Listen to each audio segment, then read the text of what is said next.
All right, so let's talk about Game Five. So the Thunder won Game Five. Well deserved, by the way. Absolutely phenomenal performance by Jalen Williams. He finished with 40. What is it? 40 points? Yeah, 40 points. Just absolute insanity. Shea Gilgeous-Alexander, phenomenal game by him as well. Um, Without Jalen and Shea, the Thunder would have not won this game at all. Excuse me, they would not be in this game one bit. I mean, without Jalen, without Shea, right? Yes, OKC played great defensively. I thought like Kaysen Wall, especially in the first half, was amazing. I thought Alex Caruso's defense was amazing, even though he didn't have the best scoring night. Aaron Wiggins did all right, but really, this defense, man, this defense just suffocated the shit out of the Pacers. Really, they really suffocated the shit out of the Pacers. They, I need to go back and watch the film, but they definitely had to have changed some things up in their defensive coverages to throw Indiana this off, right? I'm assuming that Thinking Basketball is going to make a video on this, but there's probably a reason why they put four people in the paint, and not and allowed them to, allowed and not allowed the Pacers to get anything going and cause so many turnovers. Right? They were talking about that on the broadcast, the paint stuff, and really, this is the OKC we were expecting to see. Right? I didn't know if it was going to come in this game. Right? Yes, Chet did shit, not shit, but he did. He didn't. He played great defense. He played just fine defensively, offensively not the best. Lou Dort just played Lou Dort minutes, which is pretty good. Hardenstein, he had four assists down, but he played Hardenstein minutes. But really, what this was going to come down to was the OKC defense. OKC defense, right? And it showed up. This is the first time in this series, specifically from OKC's end, besides game one or game two, right? That it looked like the Pacers were struggling out there, right? The whole game, by the way. There were moments where the Pacers felt like it was going back to game one, but then it would just revert back to what OKC had done in the regular season, right? Tyrese Halliburton had the worst game of his career.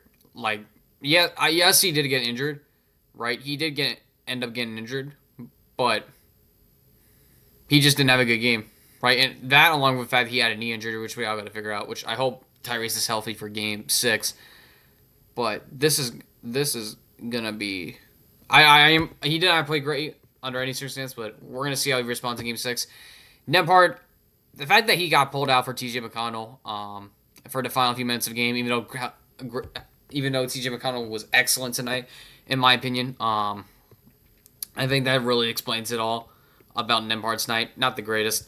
Turner, I was surprised they put him out. Why I was surprised. I was surprised that Tony Bradley ended up getting all those minutes before Miles Turner did. I did not see that coming, but it is what it is. Excuse me. But Turner, I felt he played all right. Not the greatest, not the worst. It is what it is. Neesmith had a good shooting night. That's all I can say. Good shooting night. He was productive, but just wasn't there defensively like the rest of the team was, because I honestly think they finally got burned by OKC making threes for once. OKC finally played well beyond the perimeter, which allowed everything else to open up in this game. Pascal, I thought he played great, but it just wasn't enough. Obi Toppin, he did not have a good first half at all, but he picked it up in the second half. But really, yes, Benedict Mathurin played ass, and yes, TJ McConnell played great, but they were just not able to stop OKC, right? Every time the Pacers would go on their run, it finally felt like for the first time in this series, outside of game two, because let's be honest, the Pacers were never really in that, but OKC had an answer, right? Pacers get behind, get within two. Thunder are about to blow their fucking brains out, right? And this was really the theme throughout this entire game, was just whatever the Pacers had cooking to come back, the Thunder responded. And you look at Game 4 and you look at Game 5, it's like, is this the turning point of the series? Because unless the Pacers win Game 6, we're going to look back at Game 4 as the Pacers blew it, right? It's probably going to give Bordeaux and all the Indiana Pacers fans generational trauma for the rest of their lives, right? So, ultimately, right, and I'm going to go over a few other things I Noted. Um, for where did how many minutes did Shea play tonight? Shea played 38. All right. But yeah. Oh yeah. I'm gonna talk about McConnell for a second, right? He played phenomenal, right? And I want to put this note in before I say anything else. If you want to learn how to play in the NBA as a short guy, watch TJ McConnell. I mean, seriously, the fact that he's this consistent every night of being able to provide great energy minutes off the bench as a 6 foot guard, I mean, it's fantastic, man. Shout out McConnell, man. He had a really great night. It just simply wasn't enough. And I'm going to talk about Jalen. Yeah, I'm going to talk about the fourth quarter and Jalen Williams. Let's talk about the fourth quarter first. I think in Game 6, if the Thunder do end up shooting as well as they do, I think the Pacers are going to have to adjust their defensive game plan mid-game. Because if this is going to be the Thunder team that goes into Game 6, like, I don't know if this is going to be the outlier of the series or it's just going to be a status quo going forward. And I'm going to have to watch some film tomorrow and see after I get off work. Actually, I'll probably have to watch it Wednesday because Stanley Cup Finals is tomorrow because I'm going to watch that. And then I got work. So probably I could watch it Wednesday, but I got to see if a lot of these shots are... Because I got to go back and watch, but I got to see if these shots were... what do you call it? Not makeable. Preventable from getting open if it was a defensive breakdown or it's just simply a great shot. So I got to go back and do that. And one final thing before I go on to Jalen Williams, right? I already talked about Tony Bradley being on Hartenstein. I don't understand why Tony Bradley's playing minutes in the fourth quarter. Yes, he is a good player, right? He's an infinitely better player than me, and there's a reason why he's in the NBA Finals. But in this situation, why is Turner only playing, I know this is heavily skewed, 25 minutes, and Tony Bradley is out there guarding Hartenstein when it's a really clutch time situation? You get burned for that, right? I do question that, but that's I guess we're just gonna have to see in Game 6 how much Tony Bradley we're gonna get on Hartenstein, and yeah, man. I mean, that's that.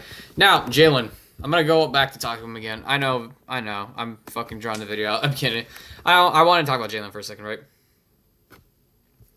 If the Thunder do end up winning this championship, right, which they very well could, because they've been the better team since the fourth quarter of Game 4, right?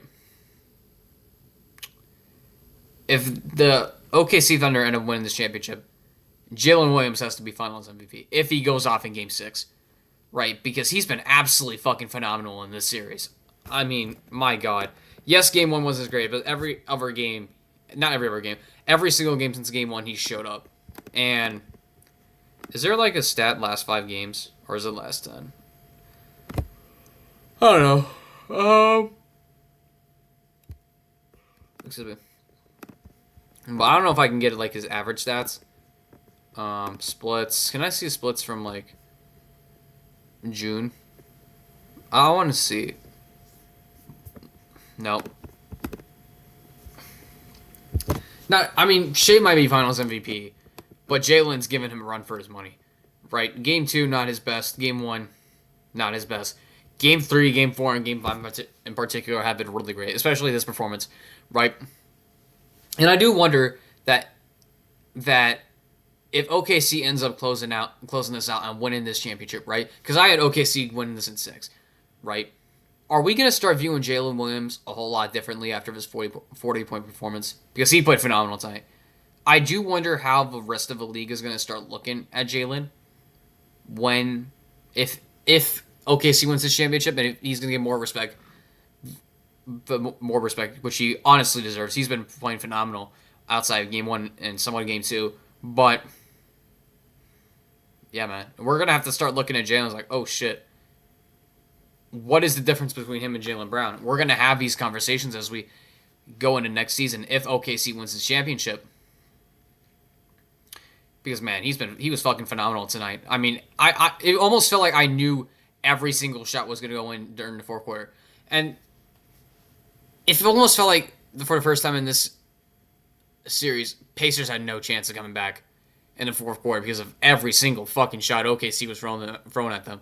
So yeah, I mean, shout out Jalen Williams, man. I hope he has another all time performance because I think this is also one final note. I know I keep coming up with notes, but this was really the first time in this series where I felt like OKC were not nonchalant. You know, like when you see OKC, you see all the nonchalant shit. You see Chet Holmgren, Jalen, and Shea basically having no personality. Don't shit talking about. Just cool. We're just gonna drop 30 in your head, and we're just gonna fucking walk by you every time, right?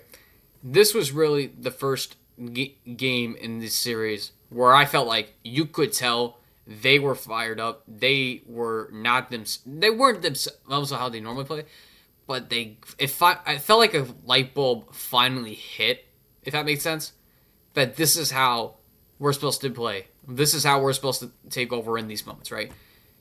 And the fact this OKC team is so young is just insane. But yeah, we'll figure out. I might if the Panthers win a Stanley Cup, I'll make a video. But yeah, see you guys Thursday. And if OKC wins, I'll get a mock draft out before the draft, Game 6 or Game 7, depends. It just depends on timeline. So yeah, see ya.